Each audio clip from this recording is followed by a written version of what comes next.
ওমারের বোন বাপজি গলার আওয়াজ কানা শুনে চিনতে পেরেছে উনি আমার কলেজা টুকরা ভাই ওমর। ওমরের বাপজি শক্তির ব্যাপারে পাগলামোর ব্যাপারে তার বোনের ভালো জানা ছিল। হযরতে ফাতেমা ডাক দিয়ে বলেছিল প্রাণের স্বামী শুনে নাও, আর মনে হয় বাঁচতে পারবো না আমরাও। ওই দেখো আমার ভাই বাড়ির দরজায় এসে ডাক দিচ্ছে, বোন দরজা খোল বলেছে। ওগো আমার স্বামী শুনে নাও, আমরা জীবন দিতে রাজি আছি কিন্তু শুনে নাও, আমার মনে হয় ওই খাব্বাবির ভাইয়ের হাতে যে কোরআন শরীফ রয়েছে রে শুনে নাও। কোরআন তখন বাপজি আপনার 30 পারা গচ্ছিত ভাবে ছিল নাও।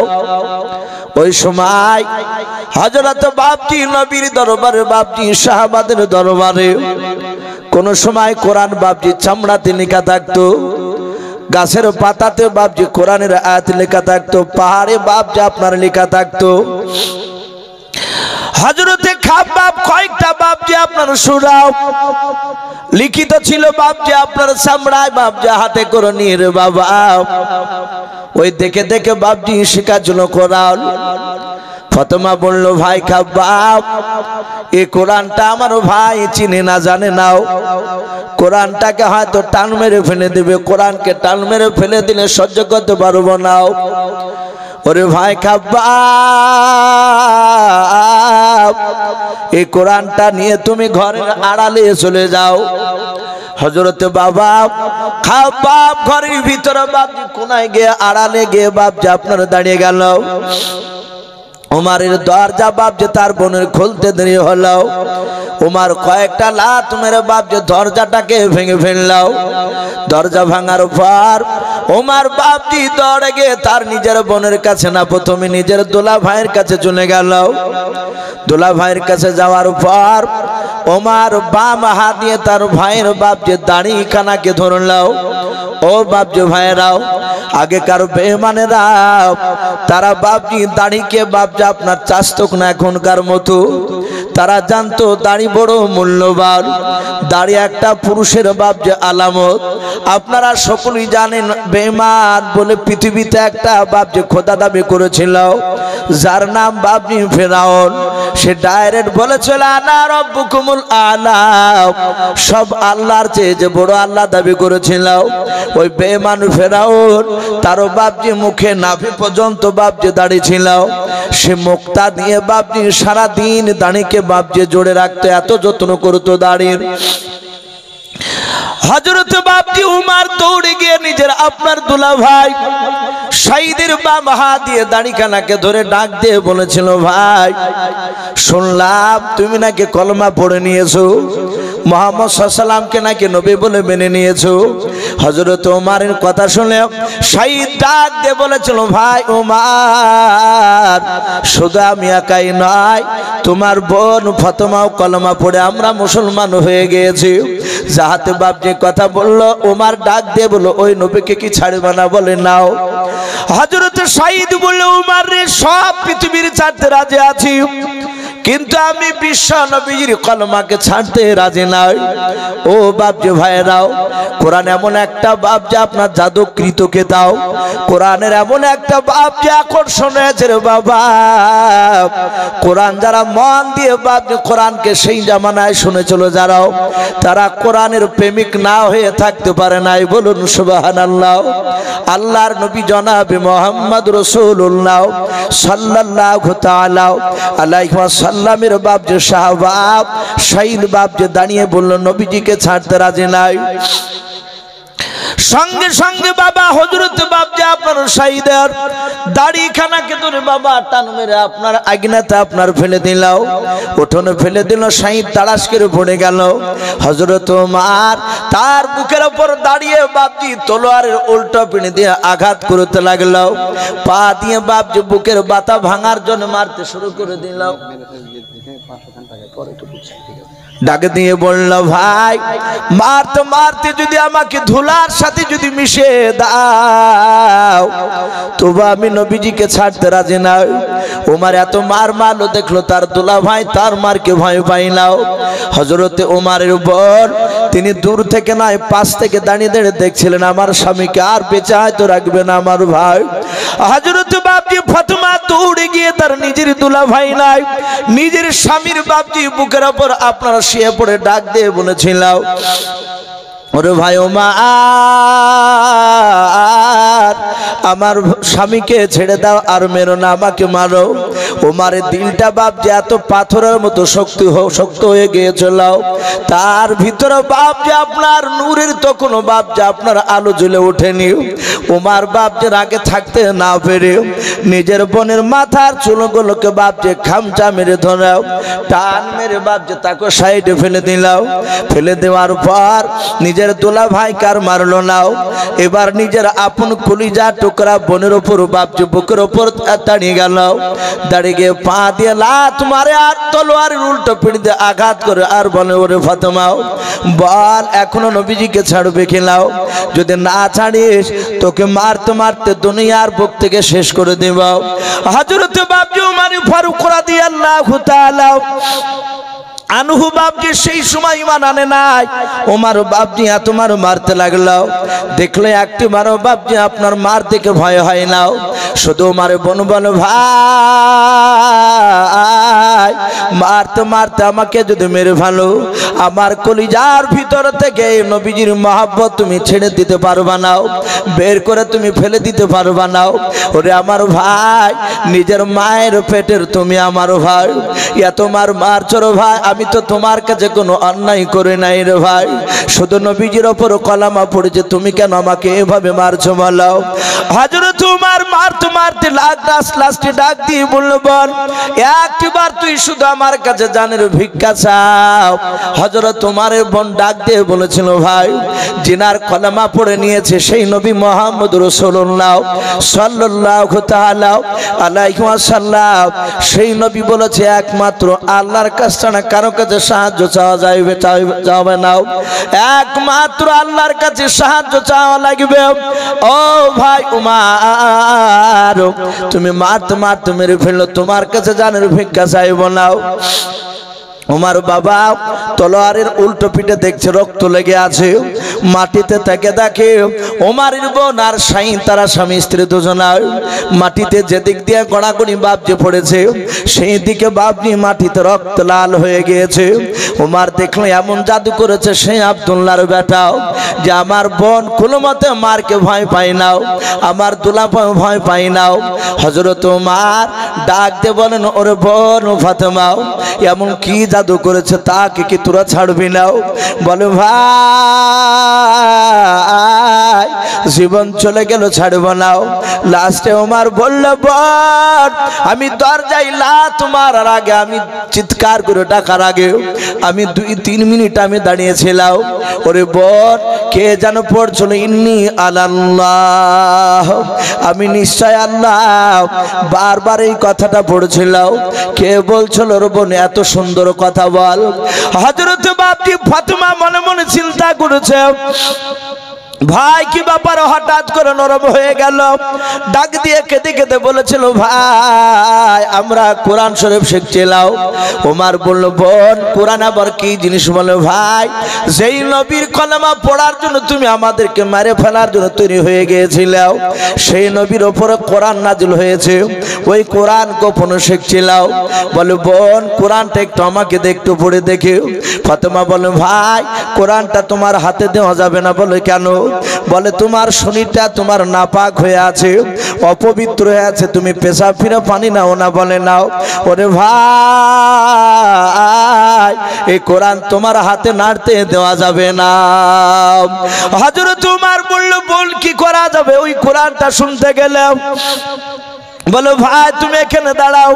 উমার বাপজি দাঁড়িয়ে গেল। খাব্বাব ঘরের ভিতর থেকে মনে মনে ভাবতে লাগলেন, উমারের গলার আওয়াজটা একটু নরম হয়েছে, মনে হয় উমার আর মারবে না।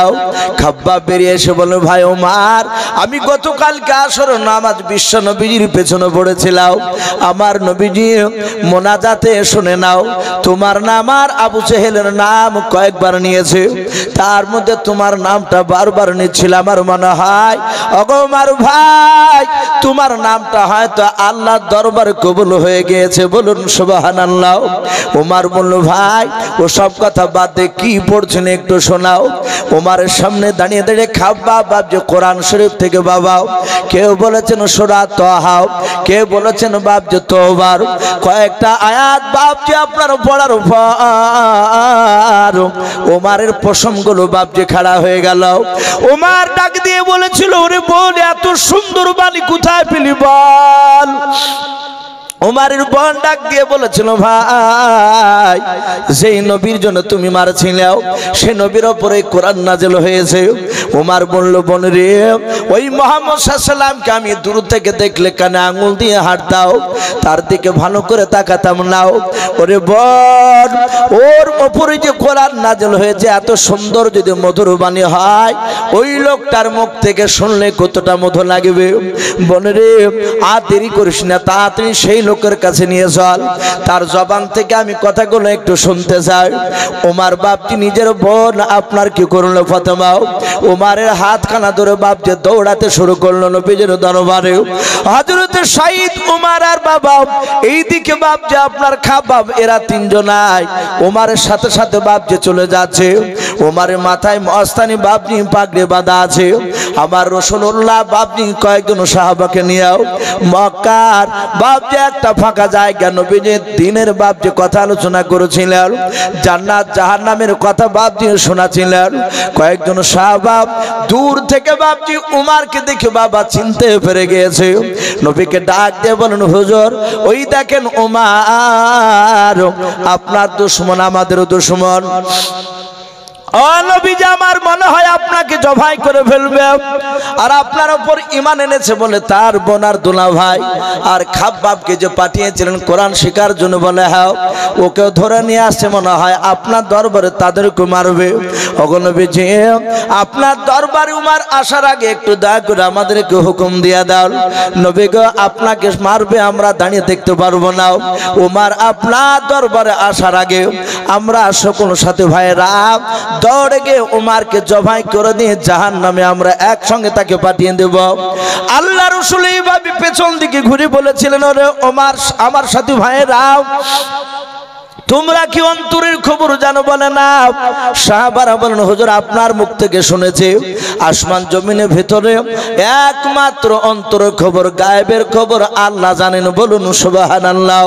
ডাক দিয়ে বলেছিলেন, ভাই ওরে আমার সাথী ভাইরা, তাহলে তোমরা কেমন করে জানতে পারলে ওমর আমাকে মারতে আসতেছে? বলো হুজুর আপনার আমাদের দুশমন, তা আমরা ধারণা করছি মনে হয় আপনাকে মারতে পারে। আল্লাহর নবীর সাহাবারা ডাক দিয়ে বলেন, সাহাবারাও, নবী আমার ডাক দিয়ে বলুন, ওগো আমার সাহাবারাও শুনে নাও, আমার মনে হয় উমার আমাকে মারতে আসে নাই। উমার এটা হতে পারে হয়তো আমার কলমা পড়তে আসতে পারে, বলুন সুবহানাল্লাহ। আল্লাহ রাসূল বলেন, ওরে আমার সাথী ভাইরা, কেউ আগে যাবা না, এই জায়গায় তোমরা সকলে দাঁড়িয়ে থাকবা, উমার আসতে দাও, উমার আসুক। নবী আমার তাকে দেখলেন, বাপ উমার দৌড়ে চলে আসে আল্লাহ রাসূলের কাছে। বাপ যে আসার এক না দুই নাই রে বাবা, প্রায় 30, কেউ বলেছেন বাপজি 40 থেকে 50 হাত দূরে থাকতে আমার নবী আর দাঁড়িয়ে থাকতে পারলেন না। নবীর জায়গা থেকে নবী আমার দৌড়ে গিয়ে উমারের কাছে চলে গেলেন। উমারের কাছে যাওয়ার পর নবী যে উমারের কলার খানাকে বাপজি জোরে ধরলেন। উমার বাপজি দাঁড়িয়ে গেল, আর পা তুললেন না। আল্লাহর নবী কাঁদে আর বলেন, উমার আর কতদিন পাগলামি করবে বলো? ওরে উমার, অনেক পাগলামি করা হয়েছে। এই উমার, ওই দেখো তোমার সাথে ভাইরাও, তোমার ভয়ে প্রকাশ কলমার দাঁত দিতে আমরা পারি না। এই উমার, আর কতদিন পাগলামি করবে তুমি বলো? তোমার সাথী ভাইদেরকে নিয়ে শুনে নাও। বলো উমার, কবে থেকে তুমি ঈমানের দাঁত দিতে যাবা? বলুন সুবহানাল্লাহ। সাহাবায়ে কেরামরা বলেন আমরা পেছন থেকে দাঁড়িয়ে দাঁড়িয়ে শুনছিলাম।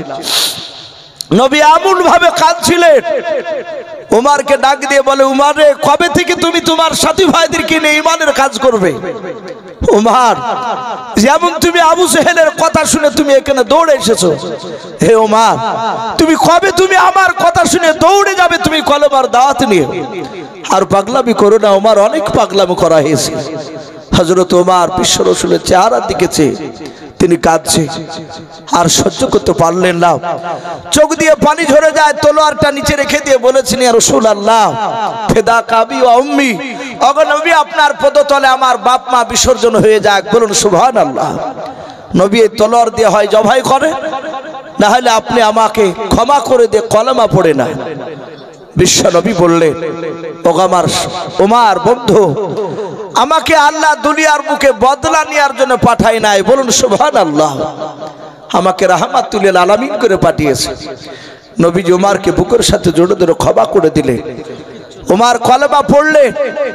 সেই উমার ডাক দিয়ে বলেছিলেন, ওগো আমার সাথী ভাইরা, আমি এই রসুলকে সেই দিন মারতে গিয়েছিলাম।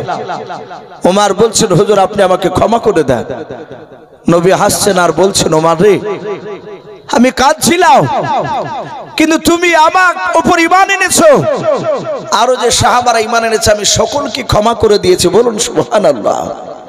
হযরত আবু বকর বলছেন, হুজুর আপনি এখানে আমাদেরকে কেন ডাকলেন? এই মসজিদে একত্রিত কেন হতে বলেছে? রাসূল বললেন, ওগো সাহাবায়ে কেরাম, আমি একত্রিত হতে বলেছি একটা কথা বলার জন্য। বলে, কি কথা বলুন? নবী বলেন, আমাকে পূর্ণাঙ্গ ঈমান দিয়ে আল্লাহ পাঠিয়েছে, বলুন সুবহানাল্লাহ। পূর্ণাঙ্গ দিন দিয়ে পাঠিয়েছে, আমার পরে আর নবী রাসূল আসবে না। হে সাহাবায়ে কেরাম শুনে নাও, এখানে অনেকগুলো সাহাবায়ে কেরাম আছে, সবাইকে না, মাত্র একজন সাহাবাকে আমি দেখতে চাই, আমি তাকে পাঠাতে চাই এমন একটা দেশে, সেই দেশের বাদশা, সেই দেশের নাগরিক, তারা কেউ আল্লাহ এবং রাসূলকে চিনে না। হে সাথী ভাইরা, সবাই না, মাত্র একজন সাহাবা। কে যাবে বললো? সাহাবা জানেন যেই জায়গায় রাসূল বলছেন আল্লাহকে চিনে না, রাসূলকে চিনে না, ওই দেশের বাদশা, ওই দেশের নাগরিক, সেখানে কলমার দাওয়াত নিয়ে যা কঠিন না সহজ? বলুন, খুবই কঠিন। আমাদেরকে বাপজি বিভিন্ন জায়গা থেকে আসতে ভয় লাগে। গতকালকে বাপজি রানাঘাটের ওই এলাকায় একটা জবপুর বলে একটা গ্রামে জালসা ছিলাম, রাত্রি 1টাতে নামলাম। সেখানে বলছে, হুজুর এত রাত্রিতে যায় না, দেশ বিদেশে তো আবহাওয়া ভালো নাই। এখন ভয় হচ্ছে, আজ থেকে 5 বছর আগে ভয় হয়নি, যে কোথায় হয়তো কোনো বদমাইশ না জানে হয়তো আক্রমণ হয়তো করে বসবে কিনা। এখন অনেকই ভয় লাগছে। এই যে ট্রেনে মারামারি, এই যে রেজাল কারিমকে মেরেছে, অনেকই পার্সোনাল বলছে, ভাই ট্রেনে যেতেও ভয় লাগছে এখন। বাপজি আমার সোনা লালেরা, আল্লাহ রাসূলের সাহাবা জানেন ওই জায়গায় কলমার দাওয়াত দেওয়া সহজ নয়। নবীর একজন সাহাবা, হাদিসে তার নাম এসেছে হযরতে দাহিয়াতুল কলবি, দাহিয়াতুল কলবি রাদিয়াল্লাহু তাআলা আনহু। খুবই সুন্দর সাহাবা ছিলেন দেখতে, এবং খুবই নবীর কাছের সাহাবা, দামি সাহাবা। উনি মসজিদে নববী থেকে দাঁড়িয়ে বলেন, ইয়া রাসূলুল্লাহ, আমি যেতে রাজি আছি সেই জায়গায় কলমার দাওয়াত নিয়ে। নবী মুচকে মুচকে হাসছেন তার ঈমানের জোশ দেখে। বলে, তুমি যাবে? বলে, হ্যাঁ। আল্লাহ রাসূলকে বলুন, হুজুর আপনি চিঠি লিখে দেন, আর ওই দেশটার নাম বলুন।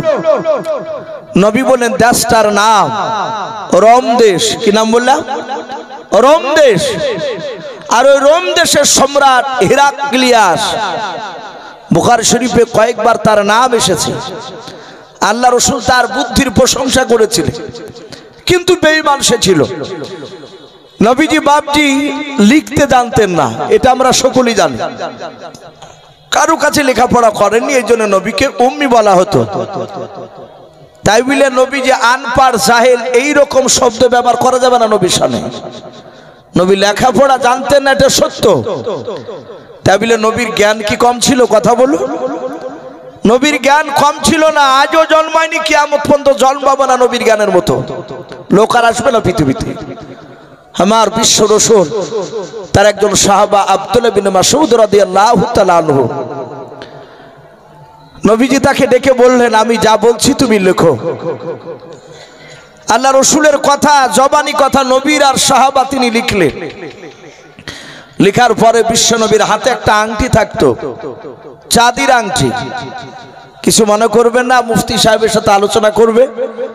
আমাদের অনেক মানুষকে দেখা যায় হাতে 4টা 5টা পর্যন্ত আংটি ভরা থাকে, তামার, চাঁদির, সোনার, কিন্তু অথচ শুধু চাঁদির 4 আনা চাঁদি ছাড়া আর ব্যবহার করা যায় না। সোনার আংটি যদি ব্যবহার করেন বাড়িতে নয়, মুসাফির হালাতে কোনো জায়গায় ব্যবসা করতে যাচ্ছেন সফরে, সেক্ষেত্রে ব্যাপারটা আলাদা। বাদবাকি বাড়িতে সোনার আংটি হাতে দিয়ে ঘুরিয়ে বেড়ালে আমরা বাবজি মাঝে মাঝে হাতে দিয়ে দেখেছি, কথাটা মিলালছি। এখন তো বাবজি যারা বিয়ে করছে না কিনলেও শ্বশুর বাড়িতে একটা আংটি পাচ্ছে, তো আংটি হাতে নিয়ে বাবজি নামাজ পড়তে গেলে, পাড়াতে ঘুরলে অটোমেটিক ভিতরটা একটু কেমন মনে হয়, অহংকার চলে আসে। লোকের সাথে কথা বলে এভাবে আঙুলটাকে উঁচে করতে মন যায়, মানে দেখুক যে আমি সোনার আংটি হাতে দিয়েছি। এটা পরীক্ষা করে দেখবে, এতে অহংকার, তাকাবুর চলে আসে। তো রাসূলুল্লাহ বাবজি আংটিটা ব্যবহার করতেন, তাতে নবীর নাম লেখা ছিল, বলুন আলহামদুলিল্লাহ। কে কেউ বলেছেন কলমা লেখা সিদ্ধ ছিল, লা ইলাহা ইল্লাল্লাহু মুহাম্মাদুর রাসূলুল্লাহ সাল্লাল্লাহু আলাইহি ওয়াসাল্লাম। ওই যে নবী লেখাপড়া জানতেন না, নবী চিঠি লিখে নিতেন সাহাবার মারফতে, যে নবী স্ট্যাম্প স্বরূপ, মোহর স্বরূপ ওই আংটিটা কালিতে ডুবে স্ট্যাম্প মারতে। ওই কাগজখানা যেই পেত, যার কাছে পৌঁছাতো, সে কাগজে স্ট্যাম্প মারা দেখে বুঝতো কে চিঠিখানা মুহাম্মদ সাল্লাল্লাহু আলাইহি ওয়াসাল্লামের তরফ থেকে এসেছে। এই জন্য বাবজি রাসূলুল্লাহ চাঁদির আংটি ব্যবহার করেছিলেন। আমার বিশ্ব নবীজি বাবজি চিঠিখানা আংটির মোহর মেরে দিয়ে দাহিয়াতুল কালবিকে কাগজটা জোরে ধরে দিলে, বলে ঘোড়ায় চেপে চলে যাও। এই দাহিয়াতুল কালবি তার দরবারে হিকমতের সহিত কথা বলবে, বলুন আলহামদুলিল্লাহ। হিকমতের সহিত কথা আমাদের নেই। যুবক ছেলে অনেকে নামাজ পড়তে যায়, আমাদের মুসল্লি দেখেন অনেকে থাকে, এ নামাজ পড়তে গিয়ে যদি 1-1 মাস না আসে, 1 মাস গিয়ে হয়তো আর যায়নি, হঠাৎ করে ওকে রাস্তাতে দেখলি, বলে হ্যাঁ হ্যাঁ তোর বাপই তো নামাজ পড়ে না, তুই নামাজ পড়িস 5 ওয়াক্ত, তোর মতো নামাজি কত দেখেছি। এই যে কথাটা, এটা হিকমতের কথা নয়। তাকে যদি বলা হতো যে বাবা, যদি তার চাচা সম্পর্ক হয় বেটা, যে বাবা মসজিদে 1 মাস নামাজ পড়ছিলে, জামাতটা ভালো লাগছিল, 1 মাস থেকে যাও না বাবা, তো মসজিদটা ভালো লাগে না, ফাঁকা ফাঁকা মনে হয়, বাবা যাও না কেন? ওর প্রশংসা করলে দেখবেন সে চিন্তা করবে, সে যে কোনো একটা অজুহাত দেখাবে। আর একটা লোক এসে যদি বলে যে ভাই মসজিদে যাচ্ছিলে কত ভালো লাগছিল, যাও না, তো মসজিদটা ফাঁকা ফাঁকা মনে হয়, সে দেখবে তো সবাই তো লক্ষ্য রাখে, ওই ব্যক্তি আর মসজিদে না গিয়ে থাকতে পারবে না, বলুন সুবহানাল্লাহ। এ হচ্ছে হিকমতের কথা। আর প্রথমে যদি বলেন তোর বাপই তো পড়ে না, তা তুই পড়িস, ও জানতাম যে তুই 1 মাস পড়ে আর পড়বি না, তা ওটা যাবি না। আল্লাহ রাসূল বলেন, এই সাহাবা দাহিয়াতুল কালবি, রোম দেশের সম্রাটের দরবারে সম্রাট একাই থাকে না, রাতে দিনে মিলে তার কাছে 5000 লোক তাকে যুক্তি পরামর্শ দেয়, সাবধানে হিকমতের সহিত কথা বলবা। চলে গেল, 5000 লোক বাবজি বসে আছে। দাহিয়াতুল কালবি বলেন, আপনাদের মধ্যে বাদশাকে? সবাই বলে, ওই দেখো উঁচু সিংহাসনে বসে আছে। হযরতে দাহিয়াতুল কালবি গেলেন, যাওয়ার পরে আমার বিশ্ব রাসূলের সাহাবার চিঠিখানা দেখার পরে হাত থেকে চিঠিখানা নিয়ে তার চোখগুলো লাল হয়ে গেল। জোরে জোরে চিঠি পড়ছিল, তার 5000 লোক শুনছিল। 5000 লোক চিৎকার করে বলল, হুজুর একে জবাই করে দেন। এত বড় স্পর্ধা, মদিনা থেকে এসে রোম দেশে আমার বাপ দাদা ধর্মকে বাতিল করে দিয়ে নতুন ধর্ম প্রচার করতে চাইছে। দাহিয়াতুল কালবি চিৎকার করে বলে, এই সবাই চুপ করে বসো, আমি তোমাদের বাদশা, এর কি করতে হবে না করতে হবে সেটা আমি সিদ্ধান্ত নিয়েছি। ডাক দিয়ে বলল, যাহাতে চুপ করতে, সবাই চুপ করে গেল। রোম দেশের সম্রাট হেরাক্লিয়াস বাদশাহ ডাক দিয়ে বলল, তুমি তো নবীর কলমা নিয়ে এসেছো, চিঠিতে লেখা আছে, বলে বলো মুহাম্মদ সাল্লাল্লাহু তাআলা আলাইহি ওয়াসাল্লামের একটু দু চারটে ভালো কথা শোনাও দিদি।